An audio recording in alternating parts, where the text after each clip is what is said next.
What's up, guys? We are back with another Bandai Tamashii Nations review, jumping into the second wave of Gundam Universe. And this is easily one of my most anticipated lines of 2019, just because it's a Gundam action figure line, and I love Gundam, but I don't have enough time to build a lot of model kits anymore. So getting action figures is exactly what I've been hoping for a really long time.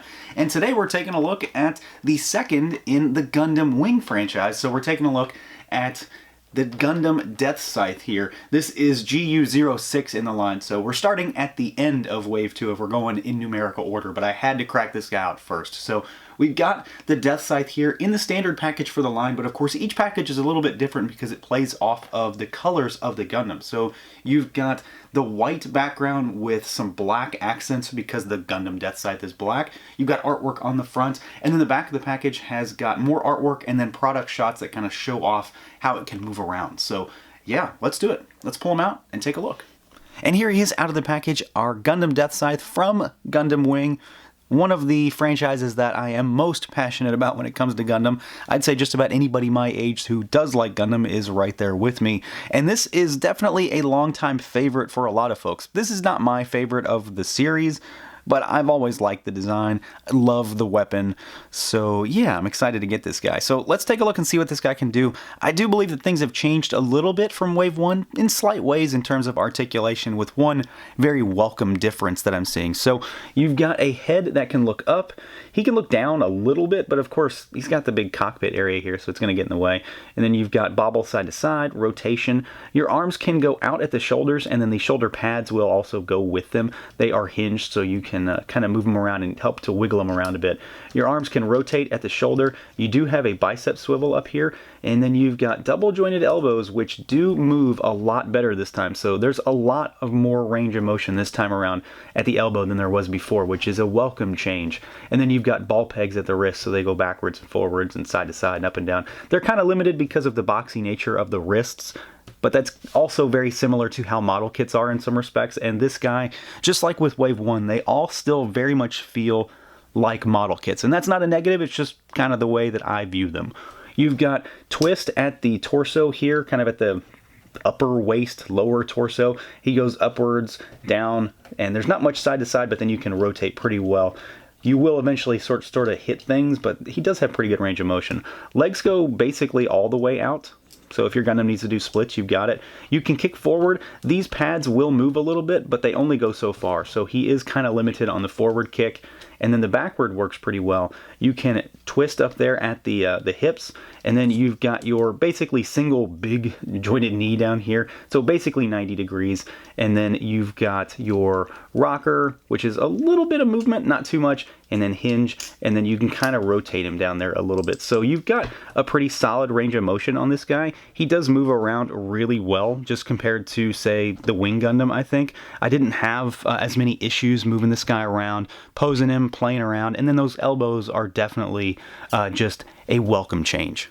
Now, as far as the overall look and feel, I'm pretty happy with the way this guy turned out. I am, again, a big fan of Gundam Wing. I'm a big fan of Gundam in general, and I very much enjoy this toy line. And I think that while these guys are kind of on the simplified side, because there isn't a great deal of paint on a lot of these figures, I do think they very much look good. They very much look factory fresh as far as Gundams go, because there's really no weathering or anything like that. No battle damage, none of that stuff. But I think the idea of the Deathscythe does come through pretty well here. So it's basically a black with yellow accents, and then you've got the white underneath style of Gundam. So you've got the big shoulder pads and the cockpit area that have the nice yellow accents, and those accents are painted pretty nicely. They are relatively straight. I don't have any issues with bleeding or anything like that.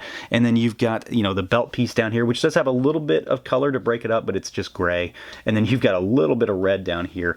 We've got the big stocky legs, which I don't think are too oversized. Some of the criticisms from the first wave were that the legs were really chunky, and that's not, I don't think that's a big issue, because they kind of are chunky in the show, so it's not a huge deal, but I think these are maybe a little more subdued, just in a general sense. I do like the design, the sculpt work, the line work. He could probably use a little panel lining if you're into that kind of thing when it comes to the legs, just to make them pop a little bit more. I've still not decided if I really want to go down that road, because I kind of like the way they look this way. They're just kind of stark and clean and just crisp this way. but your mileage may vary, of course. So if you want to take a Gundam marker to this guy, I think you've got an easy route here, because there's not tons and tons of line work, but a little bit might actually help him. You've got the flaps on the skirt piece here, the belt area. Some of them do move to help aid with articulation. You've got a spot to hold his scythe back here, and then you've got the booster pack on the back. But we do also have his claw shield here, and this is not something that comes on the figure in the box. You have to put this on. You could say it's an accessory, but it really should be on him at all times, so I'm going to talk about it now. So you've got the shield here, and it pops out, and it just pegs in. You could put it on the other arm, but it's more common to see it on his left. It's got movable kind of teeth, claws on it, and then you've got the red and yellow accents, which are all painted really nicely as well.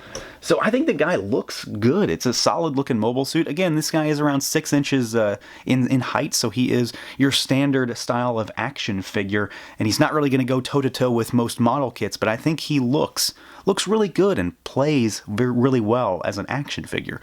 And then, of course, you've got the head sculpt up here to kind of round him out as a figure.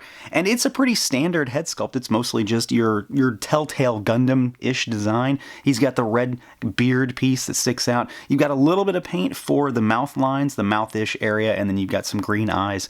But most of the head is just black with the large yellow V, and you've got the little green blotch there on the top. But I think it's sculpted well. It's sized appropriately. I don't think it's too small. I don't think it's too big. He looks very stern, very mean, like he's ready to throw down. And it's just a solid looking head sculpt. Not too much to talk about because it doesn't have a lot of paint, but it does the job pretty well. Now, as far as accessories goes, Deathscythe has, well, just about everything that you would really need for this guy. So to start with, he comes with an extra set of hands. So you've got 2 gripping hands that you just pop in and out. So you can swap out the fists for gripping hands. And then he has got the shield, which you've already talked about, which has the articulating blades on it.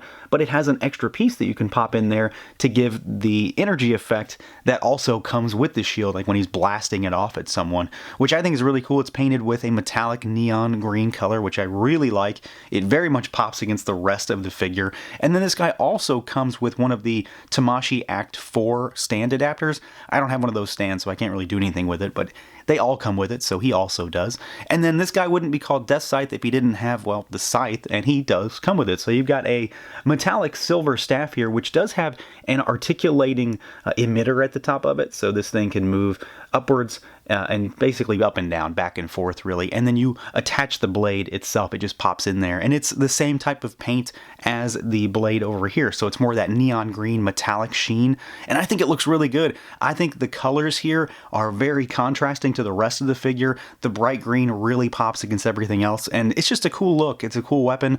Both the claw shield and the scythe are really, really hallmark, unique style weapons to this particular character, to this particular Gundam. And I think they did a solid job on them. Sculpt's great. I love the energy effect that they've got going on here, where they're kind of, in motion in some capacity. And then the color choice pops really well. So he doesn't come with a ton of stuff, but he comes with pretty much everything I needed him to.